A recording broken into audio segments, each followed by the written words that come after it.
Hello friends, today in this session we will discuss about the lubricants.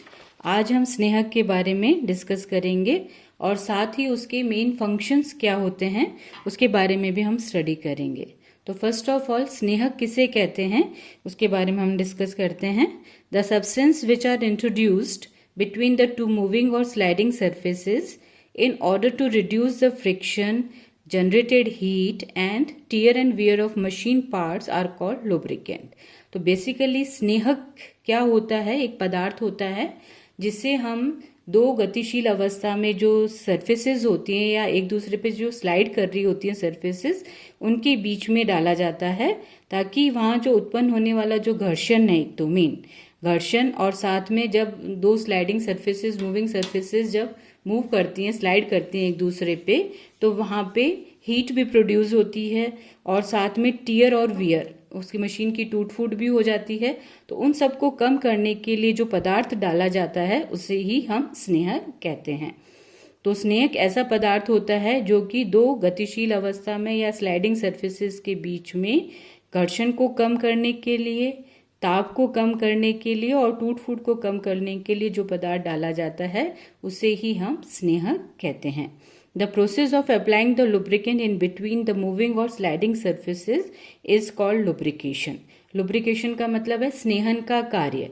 तो basically स्नेहन का कार्य स्नेहक के द्वारा किया जाता है और कहाँ किया जाता है? स्लाइडिंग सर्फेसेस के बीच में किया जाता है और यही हमारा स्नेहन का कार्य होता है। Now we will discuss about the functions of the lubricants. स्नेहक का जो है मेन क्या फंक्शंस रहते हैं, मेन क्या कार्य होते हैं।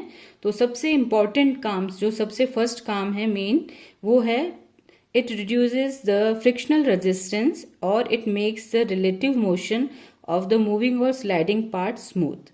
सबसे पहला इम्पॉर्टेंट कार्य जो है वो गतिशील या स्लाइडिंग जो सरफेसेस हैं उनके बीच में घर्षण को कम करना, और जब घर्षण कम हो जाएगा तो वो जो मूवमेंट है, जो स्लाइड कर रही है सरफेसेस, वो स्मूथली स्लाइड कर सकेंगी, इजीली उनके अंदर मूवमेंट हो जाएगा। तो मेन फंक्शन जो है हमारे लुब्रिकेंट का वो है टू रिड्यूस द फ्रिक्शन। दूसरा अपना है main, it reduces the tier and wear और साथ में surface deformation of the concern parts because it avoids the direct contact between the rubbing surfaces. तो दो सरफेसेस जो अपनी स्लाइडिंग सरफेसेस हैं या रबिंग सरफेसेस है, उनके बीच में जब हम लुब्रिकेंट को डाल देंगे, स्नेहक को डाल देंगे, तो वो डायरेक्टली कांटेक्ट में नहीं आएंगी आपस में, और जब डायरेक्टली कांटेक्ट में नहीं आएगी तो उसका टूट फूट का भी जो कार्य है वो कम हो जाएगा, टूट फूट कम हो जाएगा, और साथ में सरफेस का भी जो डिफॉर्मेशन होना होता है वो भी कम हो जाएगा और वो आपस में जो है वो इजीली या स्मूथली स्लाइड कर लेंगी। थर्ड वन है thus it reduces the maintenance and running cost of the machine.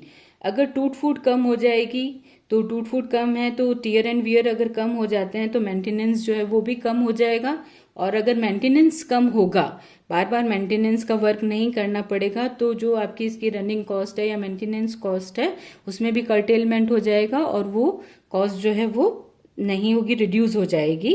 तो इस तरह से मेंटेनेंस का कार्य भी नहीं होगा और साथ में कॉस्टिंग भी नहीं ज्यादा आएगी। It acts as a coolant to carry away the heat.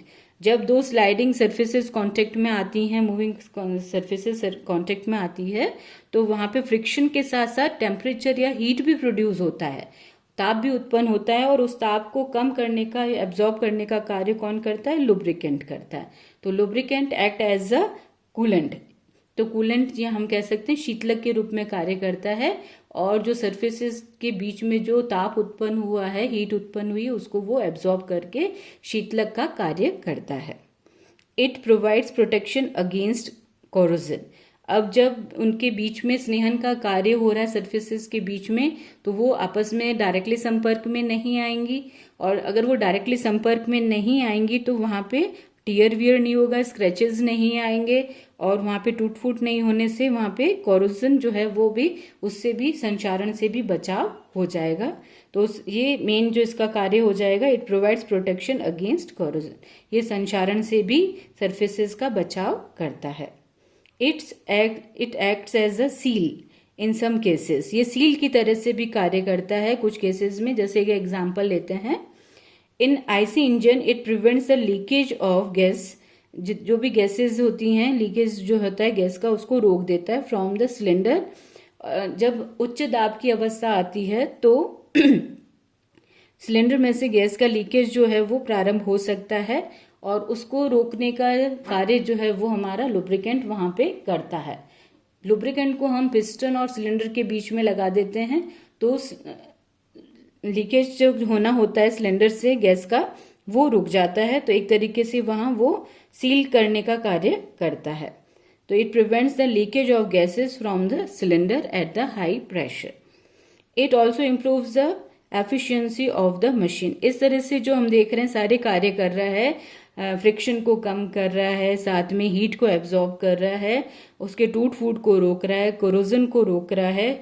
और इस तरह से जब कार्य करता है तो इस तरह से हमारी मशीन की एफिशिएंसी बढ़ जाती है कार्य करने की, और इस तरह से वो सुचारू रूप से मशीन हमारी कार्य करती रहती है। Thank you.